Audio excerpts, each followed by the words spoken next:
Hello to all my BC WrestlePod nerds out there, and welcome to another rendition of Grapple Gurus, your PPV and PLE review show here on the BC WrestlePod Network. I am one of your hosts, Mikey, and tonight, this evening, joining me, the baldest Bond villain you can never think of, Mr. Kilt Man is in the house. Hi, Kilt.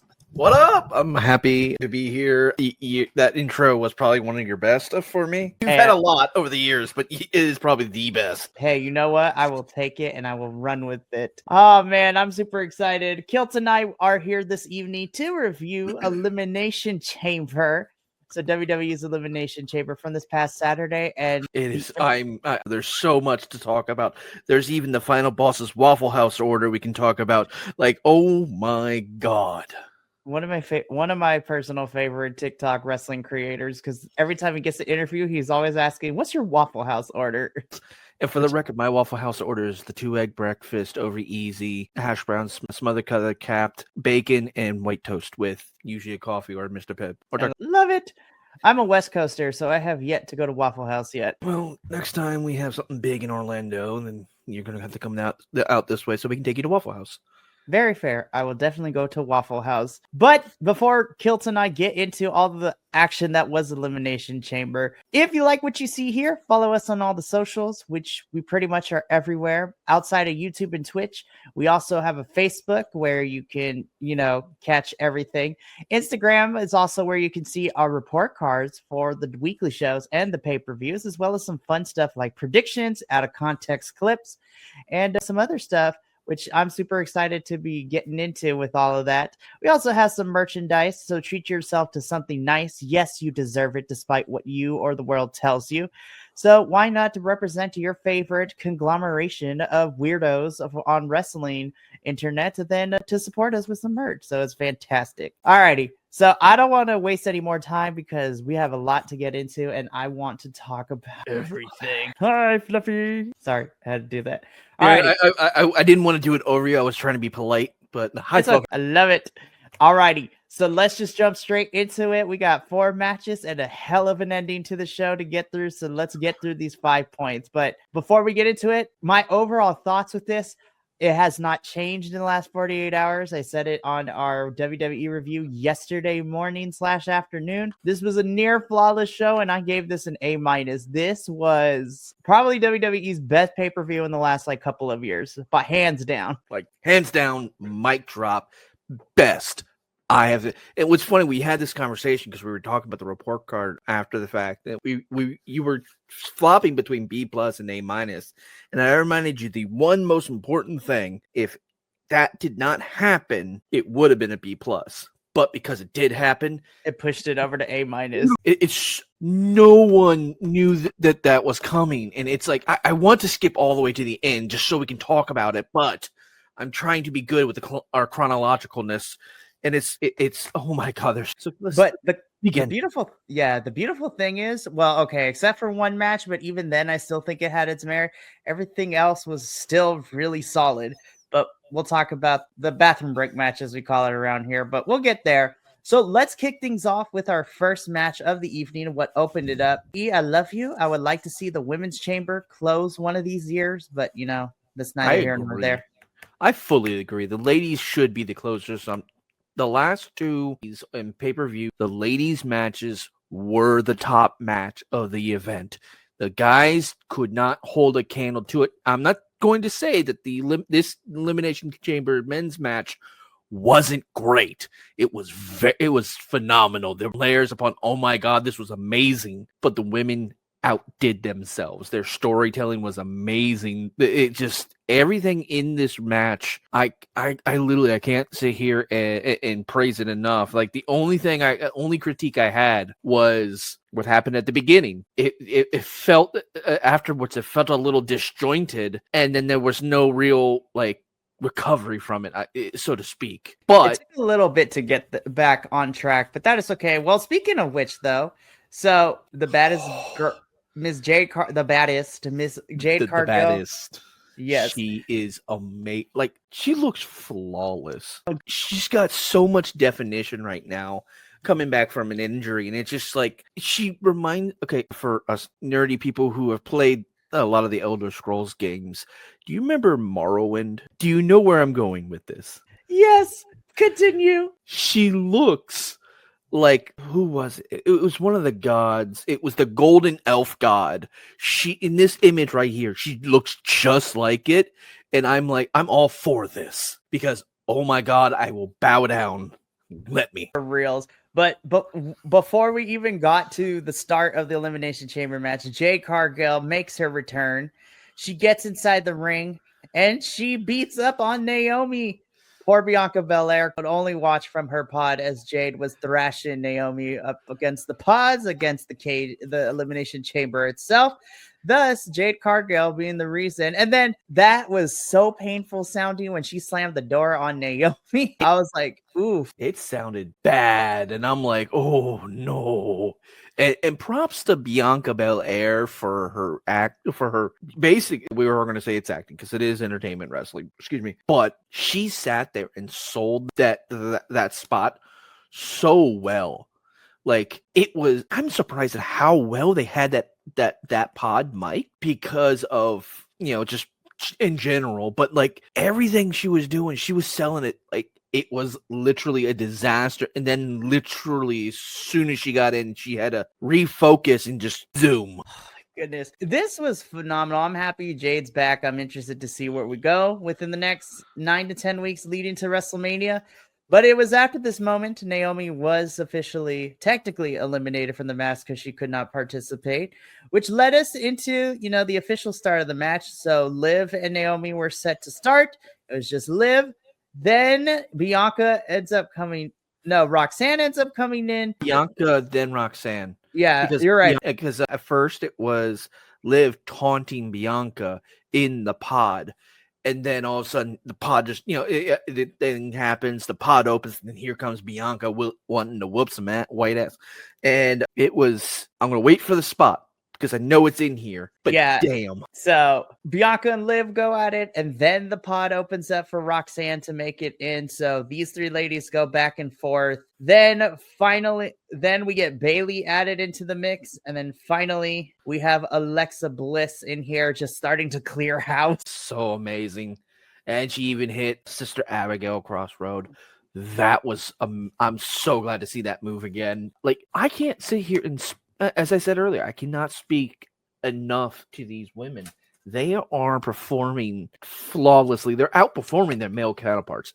No argument on that, because these ladies, obviously, when you're a female wrestler or female presenting wrestler, you have to outperform. The guys, for the most part, get a pass, but the women, you have to outperform. You have to outmaneuver. You have to outshine everyone. And this roster so far has been doing phenomenal work, especially with their storytelling, especially with their in-ring. I don't think I can really say anything negative about this match. No, everybody's in the ring. Everyone's getting their spots in, but then eliminations start happening with, who's left with the 5. So of course, at this point, everybody's going on. Bailey gets eliminated. Roxanne gets eliminated. And then we have one of my personal favorite spots where Liv Morgan eliminates Alexa Bliss. And I'm just like, oh, Alexa is going to come get you. This is one of the things that kind of, that I'm absolutely loving every minute of it. And the one problem I have in the storytelling so far with WWE on the, in the main shows is we had a stint of the Wyatt Six and then they disappeared. And it's like, okay, well, now you have Alexa Bliss back. What's going on here? And then now we have her, and I'm like, okay, so she has a lot of storyline she can start running through here. A feud with Liv Morgan because of, being eliminated, or a feud with this person or that person. She has a lot of potential, and I'm excited to see what story progress they do with her. Not just in the next space between now and Mania, but after. Oh, absolutely. So we get down to the final 2, where Liv and Bianca just continue to go back at it. Liv Morgan showing welts on social media because she She did the one thing Bianca Belair told her not to do, and that was pull the braid. So what happens? We get them on top of the pod. Liv is pulling the hair.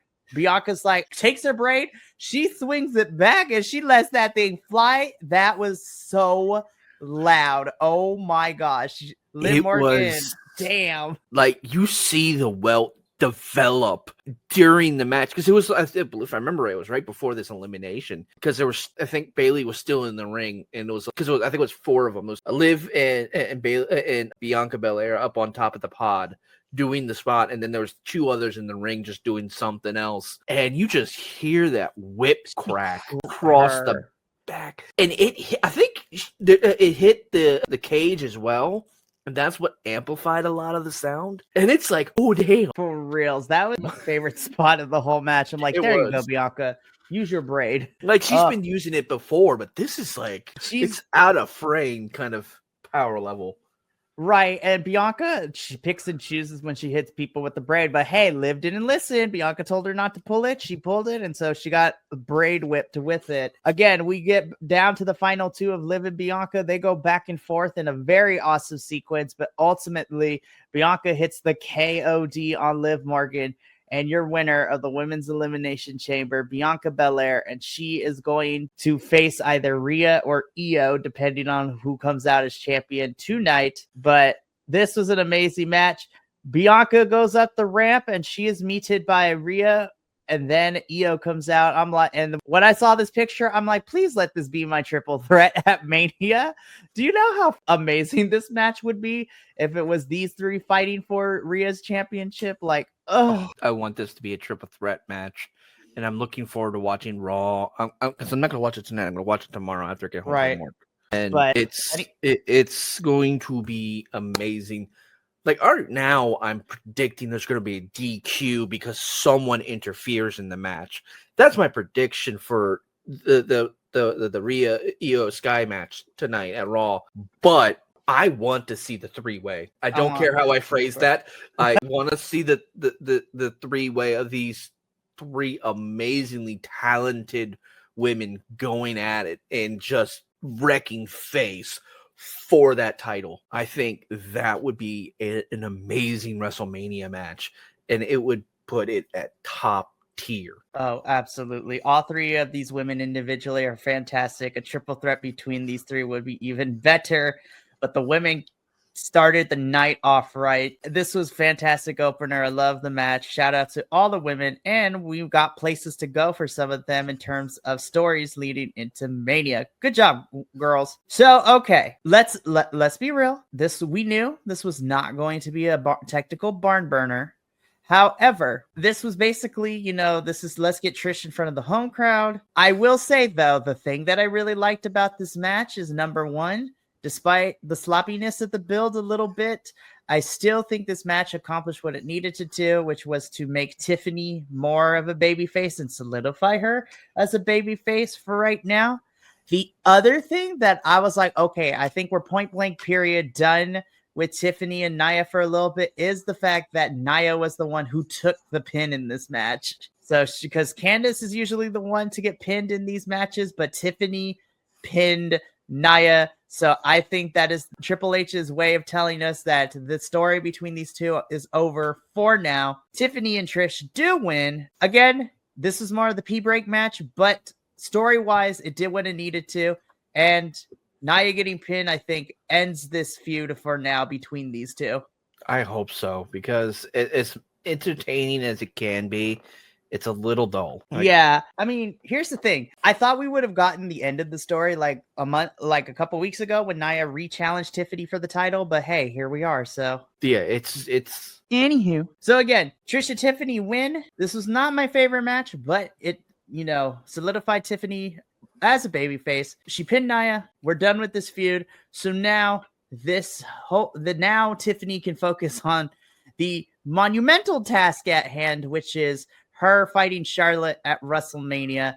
And God, I hope Hunter will let Tiffany go over, but time will tell, and we will see when we get to Mania. So nothing more to say about this. It wasn't bad. It wasn't amazing, but it did what it needed to solidify Tiffany. And for me personally, Always love seeing Trish Stratus in the ring. Yes, agreed. Sweet. So let us move on. This is on my short list of matches of 2025. I Mine knew too. these two had great chemistry. Like I said when we did our predictions, I was a little worried about how crazy they were going to let Kevin Owens and Sami Zayn get. We didn't even get blood, and I was not mad at it. I was like, they found creative ways to brutalize each other. And it was thanks to this match that really pushed me over the edge because I ended the night to perfect 5-0 because I was the only one to pick Kevin Owens in my predictions. I was 3-2, okay? Hey, you know what? That's okay because that's how I usually end up in most of these pay-per-views. This is the first pay-per-view in a very long time that I had a clean sweep in terms of WWE League. But my God, Sami Zayn, Kevin Owens, unsanctioned match. These two, even from the jump, just went for it. It was, yes, let's pull Mike Tyson. This match, there's only 2 critiques I had, and we mentioned this yesterday on Dynasty Duo, but the only critique I had for this match was when they were showing Kevin Owens walking in, they showed him picking up a ratchet and a wrench and putting it in his bag, and he didn't use it at all. And then we were joking about this throughout the match, but they set up 2 tables, and they're like, oh, well, how long until, someone mentioned Chekhov's gun, where if you present a table if present a gun in the first match, it has to go off. Well, now we have Chekhov's wrestling table. If you pull a table out, it's gonna get broken. Don't worry, we'll get there. So let's go through to the greatest hits, if you will, because there was a lot of pictures that I could pick. I just picked some of my favorites. So this was towards the beginning of the match. We get Sami Zayn getting caught up in a pipe. Kevin Owens pulls Mike Tyson and starts biting him. Yeah. We go into the crowd where not only did trash so good. Go for it. This is one of my favorite spots because he just got trashed. But Pat McAfee is usually like off the wall crazy with his commentary, and I laughed so hard at that statement. But like when they went to go for it, sorry. The commentary all night was a little wonky, a little over wordy. It was sometimes hit or miss, but some of their zingers it just was like flunk, flunk, flunk, flunk, flunk. When they went into the crowd, I even still love the spots. We had the trash can. We went through the table full of snacks at some point too. 3 tables of snacks and drinks. That was wild to me. I was just like, well, dang, that was crazy. And this was only like in the first 10 minutes of the match. Like, holy crap. I was surprised they went on for damn near 15 to 20 minutes of just wearing each other out. It was insane. Like, it got to a point where everyone's like, okay, this can be done now. Like, the commentator, because you heard from the we can stop now. And the thing is, I think they were delaying a little only because of what happened at the end. You muted yourself. I knew that. This was only 10 minutes, and this was already getting crazy. We get back to the ring, and as you said, Chekhov's gun. If a table's going to be used, if a table gets set up, it's going to be used. Sami Zayn with the gnarliest bump I have seen him take in a while, going through the tower of tables. Like, oh my gosh. I was like, somebody get him some milk. Like, it's like 2 tables. And I'm like, okay, cool. I like it. This also solidified for me. We need a tables match because we have ladder matches sometimes, but we definitely need a tables match. Seriously, because you heard them like throughout the entire night, this entire match. Get the tables. I'm like, yes, get the tables. Please get the tables. And sure enough, they got the tables. Like, this was crazy. But then we had 2 ref interferences where both Kevin Owens just decking and pushing refs out the way, not giving a flying fudge. Like, that was like, I feel sorry I forgot the first guy's name, and then I know the second guy that KO decked. He's been around forever. He's one of the ups for WCW era, from what I remember. He's basically the Michael Cole of the refs. That's the best way I can put it. And it's like, oh man, because you see him throughout the match on the floor outside the ring, and I'm like, can we get that guy like back to safety?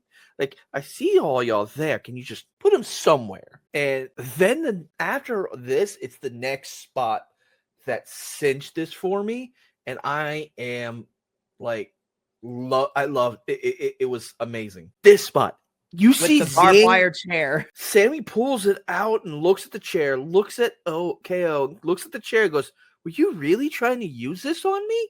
And then just hits him in the face with it first, and then does this. Oh my god! Right, This I was don't so have much fun. I do not have enough words to describe how crazy this match got, but then, yeah. Yeah. So this was after the match. So Kevin Owens, as I said at the beginning, wins. And then by the way, let's talk really quickly before we Actually, get no. into This the was post-match. before the pin. Oh, you're This- right, because Sammy got a chair for his worries. And then let's talk about the multiple power bombs to the apron in order for KO to keep Sammy down. Like, oh my gosh. Like, that was wild. They were. Excuse me. I'll be back. Talk. Okay, so I'll talk about this finishing sequence. So, as crazy as this match already was, we had steel bars, we had trash cans going through tables of snacks, we had a stack of tables, we had chairs, ref bumps, ref decking in the face, we had chair Hockey shots to the sticks. face, hockey sticks. We had a whole bunch of stuff. Kevin Owens was getting pissed, and he's like, I got to keep Sami Zayn down. Multiple power bombs to the ring apron in order to keep Sammy down. Kevin Owens does pick up the victory here, but Sammy's like, I'm not quite done yet, so Well, go for Sammy didn't do anything after the pin.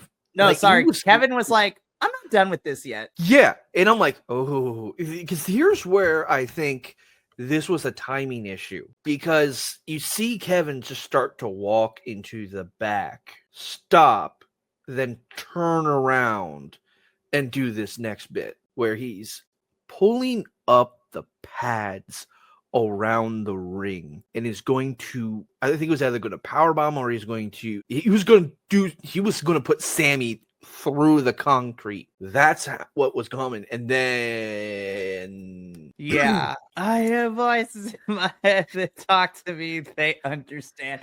We get the return of Randall Keith Orton. Randy Orton is back, still looking jacked as ever. But the first picture on top, Kevin Owens is like, fudge. It's like, I just took out one friend. Do I have to take out another? And you see him go through that stage of grief and emotion in the ring while Randy's walking to the ring.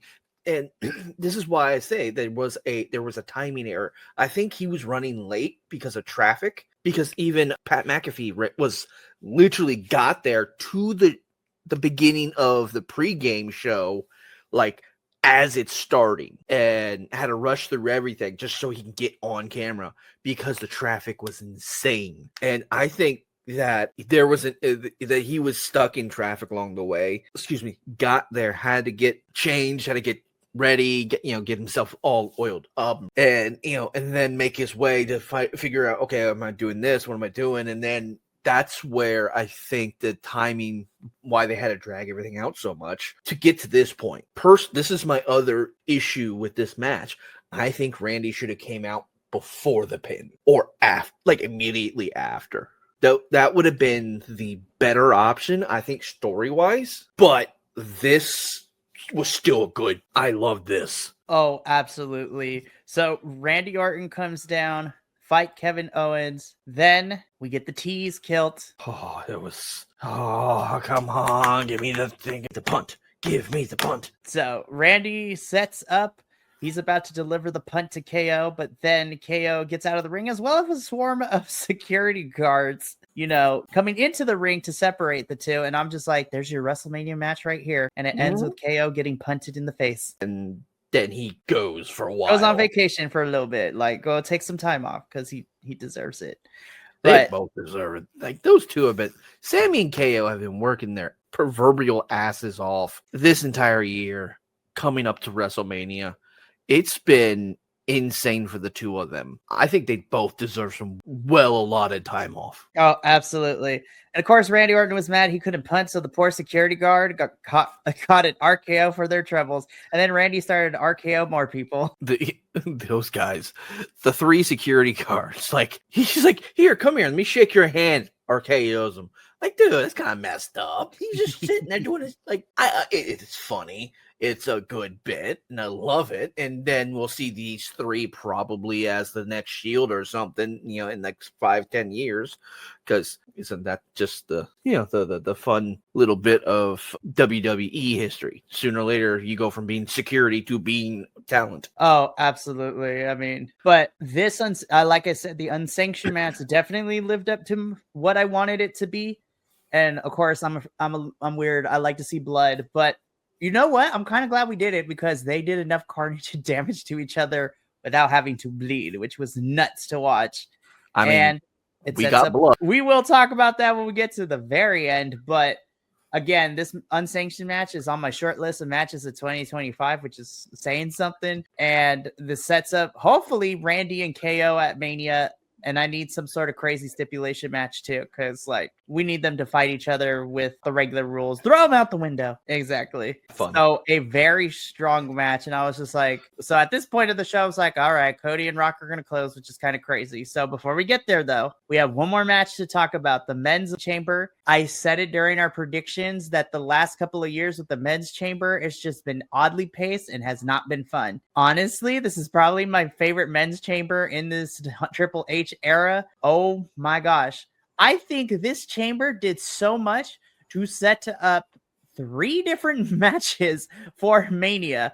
I was just like, this is crazy. While my 2 picks of who would win was Cena and Punk, honestly, like I said during predictions when we made them, you could make a case for any of these 6 to win, but let's get into it. So we get the entrances. Everybody's in the pod.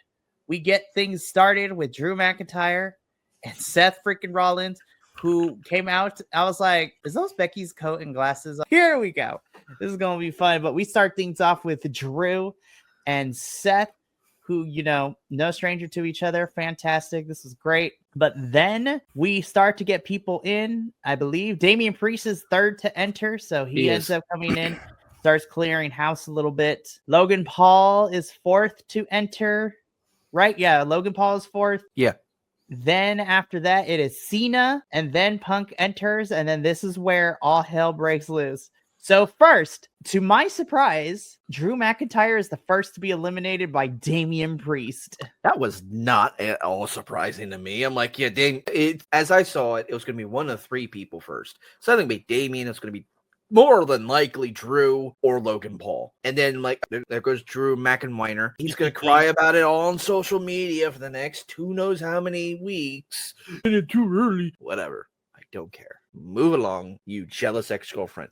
Yes. So Drew is eliminated, but unfortunately, Drew McIntyre was not going to take this down. So he beats up Damian Priest, and poor Damian gets eliminated next after Logan Paul gets to go to the top of the pod and does a crazy frog splash. So Damian is eliminated because of Drew, and I'm like, there you go. There's your first match that was made in this men's chamber. Drew versus Damian. I was just like, yes, bisexual Undertaker, you got this. That would be a great street rules match. Let him go wild. It just let him have fun. I would love for that match if freaking Drew McIntyre brings out a Claymore. Like literally an actual Claymore and not his it's finisher. Obviously it's going to be not his finisher, but an actual Claymore, and just start swinging it. I'll be like, that's going to be hilariously fun. Oh, absolutely. It's like a kendo stick Claymore, maybe even. I don't know, but still, yes. Seriously. So Drew and Damian are eliminated. So we are down to the final 4 of Logan, Cena, Punk, and Seth. Logan Paul does the one thing he shouldn't do and taunt CM Punk. Pod opens, Punk goes in and decks him in the face and starts beating him up. So good. The Toronto crowd was so into this moment. It was by far probably one of the best one of the best moments of the men's chamber, because it's like, it's going to be me next. Here I come. And then just wham, wham, wham, wham, wham. I'm like, yes, keep doing it. Do it some more.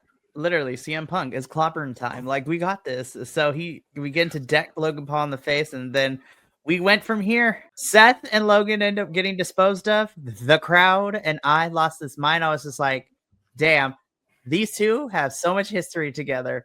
This stare down made me super excited. And then CM Punk, my hero, eliminates Logan Paul third. I was like, hallelujah. I was like, okay, I don't have to worry about potentially Logan Paul actually winning this match. But then this is where things get juicy. Okay.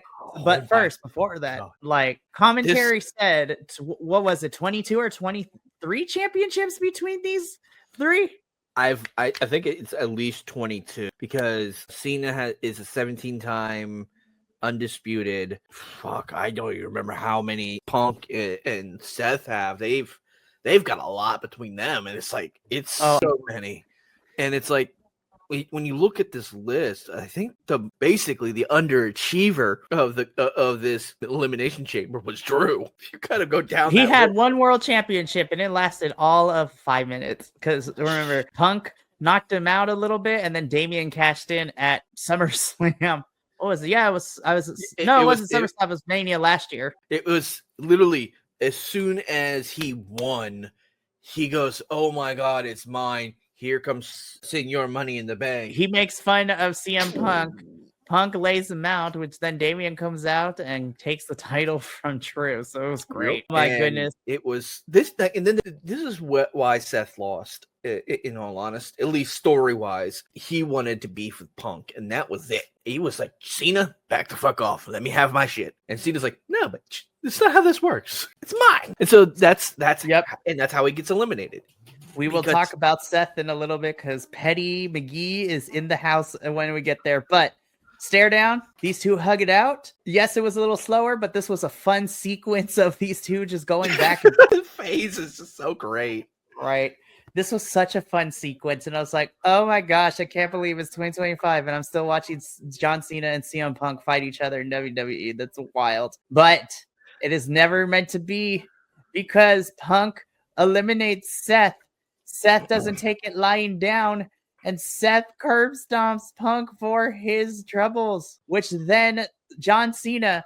And now that once I rewatched this, I was like, this was red flag number one, because usually Cena is not the type of person to take advantage of something like this. But I was like, hold the phone. He sees CM Punk laid up there. He says he's sorry, and he takes advantage of the situation. But this was my money shot. John Cena saying, I'm sorry. Seth Rollins saying, die. I was like, yes, this is great. John Cena pins CM Punk, which then allows him to become the winner of the men's elimination chamber. John Cena is going to WrestleMania to face Cody Rhodes. We're going to put a pin in you, John Cena, because we're going to come back to you in a couple of seconds. But my goodness, this men's chamber definitely was a lot of fun, setting up so many different WrestleMania matches. It's so good. It gave a good bit of story, or at least ability to tell story between now and Mania and set everything up. Honestly, we don't have a Saturday night main event between now and then, which it would be a saving grace if they had, because then they could still tell a little bit of something. But I'm guessing, we have 18 to 20 more shows. We can do something between then. So maybe. But it's also interesting because a good chunk of those shows are going to be international. So a lot of the Raws and SmackDowns, I think after this week and the following week, is international. Yeah. Cool. So I know some of the Raw and SmackDowns are going to be in international locations. And then I think the week before Mania, or a couple weeks before Mania, is when they're back in the States. So interesting choices. But this was a fantastic men's elimination chamber. This was great. I loved every single moment, which means, Kilt, there's only one more thing to talk about. Yes. Let's talk about I Want Your Soul, man. Okay. So about 2 weeks. What was it? About 2 weeks ago. Now. Yeah. Cody and Rock cut promo. Rock wants Cody to become the corporate champion, and he wanted Cody to give him his answer at Elimination Chamber. So that is what we have. Cody Rhodes comes down to congratulate John Cena. Then Cody Rhodes gets on the microphone. He cuts a small little promo before telling The Rock to go fuck himself. Oh, that was so nice. I was like, short, sweet, to the point. He said it with everything, and I was just like, this is the energy I need, Cody Rhodes. Give me this. So then, Rock looks to go away and walks away. Cody and Cena hug. And then we had I don't know if Rock meant to go across the throat, but like he went. these, and I'm like, That's dude, weird. Are you? You could just sobering? do that. John Cena, the sleeper agent, activated, because then this is the face of heel John Cena, and I was losing my absolute mind. I'm kind of upset you didn't get the ball kick, basically, because did you see the face on Green Man? Priceless. And I feel so bad for R-Truth because they did a little spot with him afterwards, and he's like, "Oh no, he didn't mean that. He didn't do it on purpose." Do you have any more of this segment on? Okay, I sent you this TikTok earlier, but it's funny because there's a Garfunkel and Oates song called "You and Me and Your Friend Steve," because it's me and you and me and you and me and your friend Steve. The fuck is Travis Scott doing there? There's no reason. He didn't progress the storyline. He was just there, and I'm like, what? Whoa. And what's funny is you mentioned red flag number 1 back at the end of the chamber match. No, sir. Red flag number 1 was the I'm going to the elimination chamber. What's best for the company is I main event. That was a red flag. And what's also funny is we mentioned this at one point in the last 2 days that Cena had actually gone on an interview with Chris Van Fleet and was talking about what was going to be the original heel turn, which was Cena versus Rock number 1. He had picked up the ring gear. He had made a new song for it.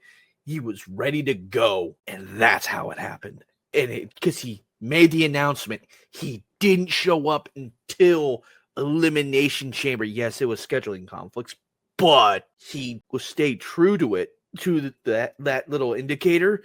And then this is what happened. And oh my God, none of us are ready for this. No. No one saw it coming. And it was absolute cinema. Yes. I have been literally vibing on this all weekend and all day. It is phenomenal. The hidden storytelling. I don't know how anyone was able to keep this so close to the cuff, because how could that not even just remotely link? Like, it's just a little bit, like a frog's hair lit a bit. Like this was almost as big as when Edge came back and no one knew about it. And it's like, dang. Exactly. This heel turn, John Cena is about to retire. We finally get a heel Cena. Oh my God, I am so excited. I cannot wait for the rest of John Cena's year before he retires. Oh my gosh, this final segment has now given me so much excitement for Mania. And now Cody versus Cena is wild. Ooh, hold up. In the last few moments, we have one more person. So I'm gonna play our little thing and then, get our person in here. So enjoy this 10-second. Well, I say 10 seconds. I don't know how long it actually is, but enjoy this little dance break. Hi, Professor. I was playing music along with you, and then the dance break was over. I know, it was so quick. I can't even get to start dancing. I feel like I'm here for the crux of the thing. Right? You are. Okay, so let's go back a little bit, because I do want to get your thoughts, and then we'll spend most of the ending of what happened at the end. So, quick thoughts on this one. Oh, I can go through this. Great. I thought this was great. I thought there were a few, of course, Jade showing up was fantastic. The storytelling of that was lovely. I kind of want to know where Bianca goes from here. Yes, you killed men. Were you here long enough or early enough to hear what I mentioned about Jade Cargill in that first image? No, what'd you do? So have you ever played Elder Scrolls Morrowind? I know of it. What? Wait, what am I looking? Oh, she looks like the golden elf god from Morrowind in this image, and I'm like, yes, let me bow down and worship you. Oh my gosh. You are actually, I thought I gave him so long. No, I missed that Skyrim rabbit hole. I was there for years. So was I. I need to go back. Okay, so anyway, sorry to derail. No, but you're I needed to fine. I want to make sure you got that. But other than that, I thought this was great. My picks were trash. I think I went 1 and 4. Like I got hosed. I did a clean sweep, which is crazy Ridiculous. because I'm the only one that picked K. So I'm making that quick. I had fun watching this. I thought it kicked off really, really well. The women tend to do better when they kick off the show because they set the tone, they set the momentum. They don't have to wait for anybody else. I thought it was great. Fantastic. All right, next quick take. It's fine. Dang. It's fine. I jumped on the tail part of what y'all were saying. I agreed with all of that. It was here to give Trish a reason for Toronto to scream. I thought they all worked really well together. It did feel like they got a little rushed for time, some of these spots. Like I felt like their time might have gotten cut and nobody knew why. Of course, we know why now. But it was solid. It was fine. People are really ragging on it, saying like it would be great if it wasn't for that one. Like, shut up. This is still one of the better pay-per-views we've had in years. No, absolutely. Now you could spend a little time for this third one. All that was missing, they know how to do these hardcore matches. This is as close to Generico and Steam that we're gonna get ever, right? The hockey stick, I think they bailed on it a little too soon. I was in the car for the cake worth the tables. I felt bad for the snack table. I agree. I was curious about the RKO ending and folks being late. I did read that story as well, that folks were having a hard time getting there. The punt would have been amazing, especially with McAfee 10 feet away, like all these experts in punting people. I wonder where we're going because now you have RKO back, but I think Kevin and Sammy are going to get time off. So I wonder what Randy does in the meantime, but we'll see. This was also on my short list for matches of the year. I heard you all mention that. This is on there for me too. Yeah. So next, second to last, what did you think? That was a great elimination chamber. I thought Logan Paul got put in his place. I picked him to win because I still have Vince McMahon in my head. Like he would have done that. He would have pulled the trigger on such a thing. The fact that it's all right, we're seeing something special happen right in front of us. It's a little hard from a production standpoint. The top down cam on when the actual chamber was getting picked. I'm not sure why they changed what they changed, but who knows? Again, that's just nitpicky. And elimination chambers can go south fast and like get, I don't want to say dull, but sort of get that. Now we're just waiting for cues. Feel.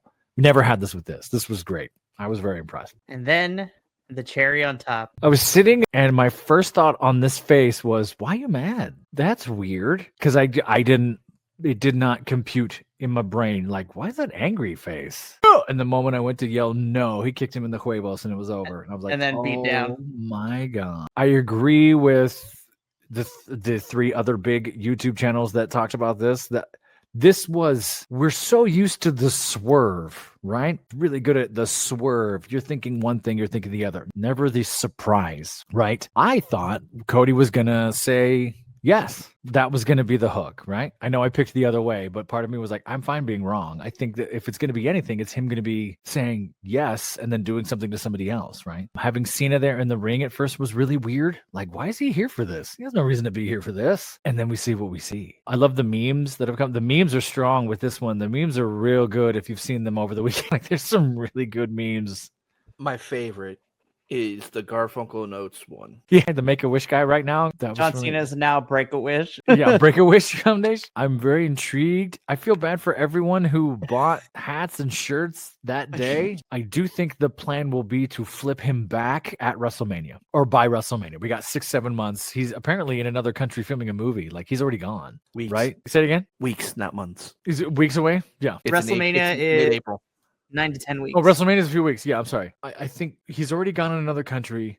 WrestleMania could be something huge as well. I think we do something a few months away where we spin him back somehow because he might want to go heel and pulls him back into the light. Yeah, something like that. It could be Cody fighting for Cena's soul, which is pretty wild. It could be him turning his back on the final boss in some wheelchair kid in the ring match. I don't know, some Make-A-Wish kind of thing. You were slightly close to what I thought. It's R-Truth. Oh, sure. R-Truth. Yo, if R-Truth ends up being the one to pull Cena back, I'll be like, best wrestler. This entire time between now and the time that the end of the year when Cena's supposed to retire, it's literally R-Truth trying to get him to go back. And then, like, the last match, he finally reflips. And we had these hints of Well, this has been a Papa H thing since we got here the last few months, right? This sort of these interesting character segments, right? CM Punk talking to Cody, you really gonna do it? Was that really who you are? Sort of segments, or even Solo and Fatu segments. I know what I am. I wonder what you are. Like these sort of cinematic soap opera things that are getting plugged in there. I wouldn't doubt we're going to get a whole host of these. I don't think we're going to go full Winter Soldier, like soulless John Cena. I'm doing it for the money, because then you're just misusing the momentum you have. I mean, it worked. We want to watch. We're here now. I want to say, as far as WWE goes, it was WrestleMania, the first night of the WrestleMania you were at, Backlash Puerto Rico, Backlash France, Elimination Chamber Toronto. Like, over the last 3-4 years, at least in my opinion, since we've been really diligently watching these, those are the top 4. And this is right there. Like, everything was great. Absolutely. Oh, absolutely. I'm like, this has me super hyped for Mania. I'm so excited. And yeah, I think this is for me personally, this is WWE's best pay-per-view. Well, I mean, the ones you mentioned were really fantastic as well. The international crowds are just better. Like, I'm not even, like, for reals. They got to leave the country to good stuff. Like, it's just interesting. It's crazy. There's just something about the logistics that maybe tends to bring it together. I don't know. Oh, man. But I mean, on the report card, I gave this an A-. This was almost a near flawless show. Like, holy crap. And it has me excited for Mania. And I cannot wait to see what the final card looks like for both nights. But yeah, this was so good. I'm like, me being patient and trudging through the 2010s of WWE when it was god-awful to here. I was like, me being a fan has paid off. But then again, I watched like 50,000 things, so like we're good. But I'm excited. I was like, finally, I think is back into a position where I was just like, I don't know what we're doing. I'm just here though. It's gonna be a fun ride. To now, it's like, oh my gosh, I gotta buy like all the t-shirts now. Oh my goodness, I can't wait. This was a really amazing pay-per-view, boys. I would like to thank both of you. Even though, Kilt for being here the whole time, and Professor, even though you were here for the last 15 minutes, hey, you know what? You are important to all of this too. So I thank you for your input. Like, seriously. So, I mean, you missed my cool little re-entrance. That was nice. Hey, he's here though. I mean, I was listening in the car, like, I know, I agree, like barking at y'all, and then I got home and had to run around. But no, it's funny because yesterday, during Nick was like, "You should do this," and so I'm like, "See, you left me alone with Kilt and Nick, and that was the thing." I would love Nick's opinion on Elimination Chamber. I'm sure Nick lost his mind. We could go back and watch. Actually, I got to go back and check it out. Yeah, if not on for our show, he did a breakdown of Elimination Chamber with his wife too, so that's also like, man, I'm just excited. This is going to be a fun. I was excited for WrestleMania build. Now I'm like losing my mind. I'm like, oh my gosh, this is going to be so good, you guys. Oh my goodness. But you know what? That's going to wrap up us here at Grapple Gurus. And so I would like to thank Kilt and the Professor, part of my Wrestle Watch crew, for being here this evening. So, Kilt, we are done. WWE pay-per-views are done for you until Mania season, but things do not slow down here at BC Wrestle Pod, because now I got to go into the spiel of what the rest of the week looks like for us. So, tomorrow evening is our AEW review, where we will be going over Dynamite and Collision. And dropping to you boys tomorrow morning is making our predictions for Revolution is this Sunday. Holy crap. Professor's like, I'm out. Bye. I can't. Like, I've only watched like half of Dynamite. I got to talk about it tomorrow. Like, it feels like I got homework. You know what? It's okay. Just get through what you can, and then we'll wing the rest of it, because I'd be like, this is what happened. God. So, and thankfully the storylines are been easy to follow, but honestly, minus maybe like one match, the rest of the card is pretty stacked. So Dynamite Collision review tomorrow, and then do predictions for Revolution, which is going to be wild. Then on Wednesday, you get a double dose of NXT and CMLL, as our whole crew will hopefully be back together again. Then on Friday, I will be here, and I might have a mystery host with me cover TNA as we inch ever so closer to Sacrifice, which is next week. We have another pay-per-view next week. Well, technically there's two. Me and Will are going to be busy. And then we finish off the week, because Saturday is the final day of the week. Sunday is the beginning. Adolfo and I will be here on Saturday evening, 7 p.m. Pacific, to watch MLW's Intimidation Games pay-per-view, which I'm super excited. And if you want to join us, y'all can, because the show is free on MLW's YouTube. Their shows are always free, so y'all go check it out. And this is the final show before the big event in April of Battle Riot, which is basically this is a 40-person over-the-top battle, but instead of getting the number one contendership, the winner will walk out as the MLW World Heavyweight Championship. So Mr. Matthew Riddle has to defend his. This is going to be wild. So that one might be a good one to join us for the watch-alongs. But I'm so excited. Things are heating up now that spring is here. And before we know it, in a blink of an eye, it will be WrestleMania season. Stay tuned for more information, because in 2 weeks, I'm dropping all the info about what to expect for WrestleMania week. And my hosts are going to have to figure out how much of their soul they're willing to sell for WrestleMania 41 Hell Week. It's gonna get interesting. When does the onesie counter start or end? Soon, right? WrestleMania for the WWE League is the final show. So whoever ends up in last place in the league is gonna have to do a onesie, a wrestling singlet for a whole entire week of reviews. It's me. Like I already know. Oh my god, the memes are better. It's either going to be a wrestling singlet, or we're going to make you dress like one of the Hardy Boys, so we'll get you a mesh t-shirt and everything. Put eye paint on my eyes and do all that stuff. That's letting me off light. While wearing the onesie. This is crazy. This is great. By the way, go for John it. Cena finally turned heel. Def Rebel about to drop the most AI generated track ever. No, not the Def Rebel. No. Anyway. Oh man, Anyway. but I'm super excited. So from all of us here at Wrestle Watch and the rest of the BC Wrestle Pod family, remember, take care of yourself, love one another, stay iconic, and more importantly than anything, you always deserve to finish your story. We will see you tomorrow for our AEW review. Thank you so much for tuning in to another Vibe Tribe production. What's gonna happen next time? Well, you're gonna have to tune in to find out. But until then, remember, take care of yourself, love one another, and as always, make sure that you keep the good times rolling. Thank you for being here, and we'll see you next time.